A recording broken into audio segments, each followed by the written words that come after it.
De modo que Paulo foi explícito, dizendo que nos últimos dias viriam aqueles que proibiriam o casamento, que está aqui em 1 Timóteo capítulo 4, que o Espírito Santo afirma expressamente que nos últimos tempos alguns apostatarão da fé por obedecerem a espíritos enganadores e ensinos de demônios.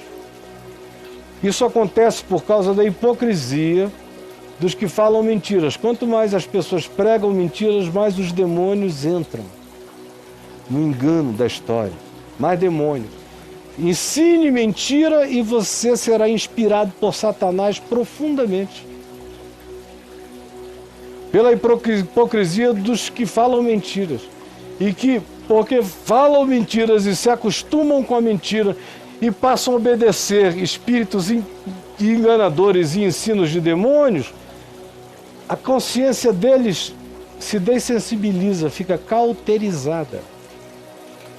E aí Paulo diz, esses também são aqueles que proíbem o casamento. Ele não está falando aqui da Igreja Católica.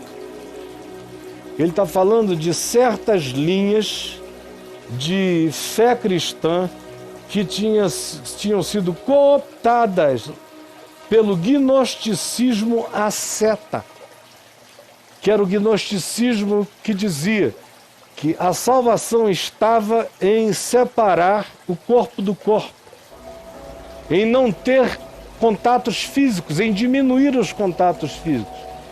Isso é o ascetismo, ao qual Paulo faz referência em Colossenses no capítulo 2 inteiro. São aqueles que dizem, não toques nisso, não pegues aquilo, não toques naquilo outro, não bebas aquilo outro. Ascetismo. Ascetismo, que tem aparência de piedade, mas não tem nenhum valor contra a sensualidade. A psicologia de Paulo é fulminantemente simples e direta, e a conclusão é chocante. Então, que proíbem um casamento, exigem abstinência de alimentos, ascetismo. Não comas isso, não proves isso. Tudo isso é apostasia. Exigem abstinência de alimentos que Deus criou para serem recebidos, todos eles, conforme aquele lençol de Atos 10, lá da casa de Simão Curtidor. Pedro mata e come camelo, réptil, cobra, tudo que judeu não comia. Proíbem, exigem abstinência de alimentos que Deus criou para serem recebidos com ações de graças por todos os fiéis e por tantos quantos conheçam plenamente a verdade, pois tudo que Deus criou é bom. Sexo, comida, bebida, e recebido com ações de graças, com gratidão, nada é recusável. Porque pela palavra de Deus, pela palavra da gratidão e pela oração, todas as coisas são santificadas.